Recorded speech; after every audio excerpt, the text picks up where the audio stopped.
বেশ কিছুদিন ব্লগ না দেওয়ার কারণে আমি দুঃখিত সবার কাছে। আবার শুরু করছি একটা নতুন ব্লগ। ঝটপট রেডি হয়ে গেলাম, চললাম কলকাতার উদ্দেশ্যে। আজকে যাব রাহুলদের বাড়ি। তো রাহুলদের বাড়িতে গিয়ে কি হচ্ছে ফাইনালি দেখা হয়েছে আমাদের কতদিন পর, তোমার জন্মদিনের পর। হ্যাঁ 17 তারিখের পর। আজকে এই মাসে 15-16 হতে যাচ্ছে, 1 মাস পর দেখা হয়েছে। কাল হয়েছি না ফর্সা হয়েছি? বাইরে থেকে থেকে ফর্সাই হয়েছে। বাড়িতে থেকে কেউ ফর্সা হয় না, কালো হয়। আমি তোমার সব ব্র্যান্ডেড প্রোডাক্ট। মোটা হয়েছে কিনা সেটা বলো। না ওরকমই লাগছে, পেটটা ওরকমই আছে।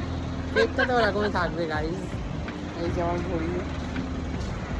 যাই হোক, আর কি পর একটুখানি কোল্ড ড্রিঙ্কস নিয়ে চলে গেলাম ওদের বাড়ি। আর এই যে রাহুল আমার ট্রলিটা নিয়ে অতি কষ্টে উঠছিল। ট্রলিটা ভীষণ ভীষণ ভার ছিল, কারণ এতে পুরো ড্রেস ছিল আমাদের শোয়ের। আর এরপরে ওদের মন্দিরে মানে একটা খুব সুন্দর ওরা কাপড় দিয়ে ডেকোরেশন করেছিল, তো সেটা একটা ক্লিপ নিলাম। আর ওদের বাড়িতে না গোপালের সুন্দর সুন্দর জামা তৈরি হয়, তো মানে বহুত এক্সপেন্সিভ জামাও তৈরি হয়, আবার নর্মাল রেঞ্জেরও তৈরি হয়। তো সেইগুলো দেখছিলাম। তারপরে ডিনার করে ঘুমিয়ে পড়েছিলাম। মর্নিং আমি একটু চা খেয়ে নিলাম। এই যে আমার অবস্থা, ঘুমিয়ে মুখ চোখ ফুলে গেছে। তারপরে রাঘব এসেছিল আমার সঙ্গে দেখা করতে এসেছিলেন। এনাকে দিয়ে আমরা ট্রলি পাওয়াচ্ছি, চল। তো রাঘবের সঙ্গে দেখা হলো, অনেকটা দিন পর দেখা হলো। তারপরে আমরা অটো করে চলে গেলাম হচ্ছে হাওড়া স্টেশন। হাওড়া স্টেশন থেকে আমাদের ট্রেন ছিল 1:25-এ। এই যে এখানে মাম সুস্মিতা চলে এসেছে, একটা বুমেরাং করেছিলাম, তাই তোমাদের সাথে একটু শেয়ার করলাম। অ্যান্ড তারপরে ট্রেন চালু হলো আর আমাদের চালু হলো খাওয়া দাওয়া। সবাই খাবার দাবার এনেছিল, রাহুলও অনেকটা খাবার দাবার করে নিয়েছিল। তো আমি ওখানেই খেয়ে নিলাম। খেয়ে দিয়ে মোটামুটি আমরা অ্যাভারেজ ওই 4:30-5টার মধ্যেই আমরা পৌঁছে গেলাম বালেশ্বরে। আজকের আমাদের ডেস্টিনেশন ছিল বালেশ্বর। বালেশ্বরে গিয়ে ফার্স্টেই তো তোমাদের সাথে একটা ক্লিপ শেয়ার করে নিলাম। তারপরে গাড়ি চলে এলো, গাড়ি ছিলই, আমরা উঠে পড়লাম। তারপরে দেখো ঘেমে নিয়ে এসিটা চালাতে বললাম। দেন শুরু হলো আমাদের জার্নি। এখান থেকে আমরা 3-3.5 কিলোমিটার আন্দারেই একটা রিসর্টের মধ্যে আমরা থাকবো। রিসর্টটার নাম হচ্ছে পদ্মাবতী। তো পদ্মাবতী ওয়াটার পার্ক অ্যাকচুয়ালি। তো ওখানে একটা রিসর্ট আছে, অডিটোরিয়াম আছে, একটা হচ্ছে হরর হাউস আছে, বহুত কিছু আছে। তো আমরা সেখানে ছিলাম। তো চলো এন্ট্রি করি। তো যাই হোক, মানে আমি এইটুখানি নিজেকে লাকি মনে করি যে অ্যাজ আ প্রফেশনাল ডান্সার হিসেবে আমি হয়তো অনেক সময় হয় না যে বিদেশ বলো বা বিভিন্ন বড় বড় রিসর্ট বলো, আমরা একদম মধ্যবিত্ত ফ্যামিলি থেকে আমরা এই সমস্ত জায়গায় বিলং করি না, মানে আমাদের যাওয়ার সামর্থ্য হয়তো থাকে না।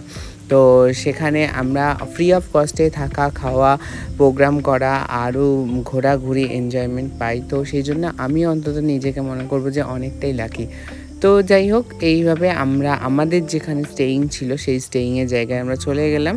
আর আমাদের দেওয়া হয়েছিল একটা ডরমেটরি রুম। চলো রুমটার ভিউ তোমাদের সাথে একটা শেয়ার করি। খুবই সুন্দর রুম, সিম্পল রুম, বাট 3 তলাতে ছিল, এটাই হচ্ছে সমস্যা। আর এই নিচে যে ছোটো ছোটো ঘরগুলো দেখছো, এটা হচ্ছে চিড়িয়াখানা। চলো চিড়িয়াখানাটা তোমাদের সাথে শেয়ার করি। তো আমার ব্লগ যাদের ভালো লাগে তারা অতি অবশ্যই আমাকে সাবস্ক্রাইব করবে আর একটু কমেন্ট করবে, ঠিক আছে? ফেসবুক থেকে যারা যারা দেখছো তারা একটু লাইক কমেন্ট শেয়ার করবে। এইটুখানি চাই, এইটুখানি সাপোর্ট যদি তোমরা করো আমিও এগোতে পারি, আর আমিও হচ্ছে আরও ভালো ভালো ব্লগ ভালো ভালো ক্লিপ তোমাদের জন্য আরও নিয়ে আসতে পারি। তো যাই হোক, এখানে প্রচুর পাখি ছিল, খরগোশ ছিল, রাজহাঁস ছিল, ইমু পাখি ছিল, বহুত কিছু ছিল। তো এগুলোর একটা ছোটো ছোটো ক্লিপ নিলাম। নেওয়ার পরে আমরা একটু বেরিয়েছিলাম। আমরা গিয়ে আর ওয়েট করিনি, আমরা গিয়ে পরে বেরিয়ে পড়েছি ঘোরাঘুরির জন্য। আর যে পরে ফ্রেশ হব, আগে একটু এক্সপ্লোর করে নিই। তো দেখো এখানে কত সুন্দর সুন্দর খরগোশ রয়েছে, পাখি রয়েছে, হাঁস রয়েছে। তো আমি যতটুকখানি পেরেছি ততটুকখানি তোমাদের সাথে ক্লিপগুলো শেয়ার করছি। এইবার আমরা ডিরেক্টলি চলে গেলাম এখানকার যে মিউজিয়ামটা আছে বা হরর জোন আছে, হরর হাউস বলে, তো সেইটাই। এর নিচটা রেস্টুরেন্ট, সেখানেই আমাদের খাওয়া দাওয়া সব কিছু ছিল অ্যারেঞ্জমেন্ট। তো এই যে দেখো কি সুন্দর ভিউ, এখানটা অনেক সুন্দর। আর আমি মানে এই পার্কটা হচ্ছে বিকেল থেকে খুলে দেয়, তো যার জন্য অনেকেও আসে। আর এখানে দেখো কত ড্রাগন ফ্রুট গাছ আছে। তো আমিও দেখলাম, তোমাদের সাথে একটু ক্লিপ নিয়ে নিলাম। তারপরে আমাদের স্যার ফোন করলো যে তাড়াতাড়ি চলে আয়, তোদের হচ্ছে টিফিন চলে এসছে। তো এখানে ছিল একটা স্যান্ডউইচ আর কফি ছিল, কফিটার ক্লিপ নেওয়া হয়নি। তারপরে আমরা চলে গেলাম একটু ওয়াটার পার্কটার ভিউটা একটু দেখার জন্য, আর আমাদের স্টেজটা আর অডিটোরিয়ামের ভিউটা একটু দেখার জন্য। তো যাই হোক, কালকে সকালে আমাদের প্রোগ্রাম, তো আমরা আগের দিন রাত্রে চলে এসেছি, এরপরে একটু রিহার্সালও করতে হবে। আর ভেতরটা দেখো কত সুন্দর। তো ভালো লাগে সব কিছুই যখন হচ্ছে মানে যাদের সাথে সারা বছর আমরা থাকি, সারা বছর একসাথে শো করি, তাদের সাথে যদি কোনো একটা খুব সুন্দর রিসর্ট বা খুব সুন্দর একটা ওয়াটার পার্ক বা যাই কিছু সেখানে যদি যাওয়া হয় তো খুবই মজা হয়, আনন্দ হয়। তো এই যে তোমাদের সাথে একটু একটু ভিউগুলো আমি ক্লিপগুলো শেয়ার করার চেষ্টা করলাম। তো এইবার আমাদেরকে যেতে হবে আর রেডি হতে হবে, রেডি হয়ে আবার রাত্রে খাওয়া দাওয়া। তো এইটা হচ্ছে আমাদের কালকের জন্য গ্রিন রুম, বাট এই গ্রিন রুমে মনে হয় না আমরা থাকতে পারবো, কারণ গ্রিন রুমে এসি ছিল না, নর্মাল কুলার ছিল। আর কুলারে এখানে যা গরম, সেটা কুলারে কোনো কাজ হচ্ছে না। আচ্ছা, ড্রাগন ফুল কোনো দিনও তোমরা দেখেছো কিনা জানি না, আমি একটা দেখতে পেলাম, তো তোমাদের সাথে শেয়ার করলাম। ব্যাস, এবার রাত্রিরে চলে গেলাম আমরা ডিনারের জন্য। আর আজকে ডিনারটা আমরা আগেই অর্ডার দিয়ে রেখেছিলাম যে একটু নিরামিষ খাবো। আর এই যে স্যার ম্যাম যাচ্ছে, ওনাদের অনেক বয়স হয়েছে, ওনারা প্রায় 60 আপ দুজনেই। তো ওনারা যাচ্ছে আর আমরা গেছিলাম।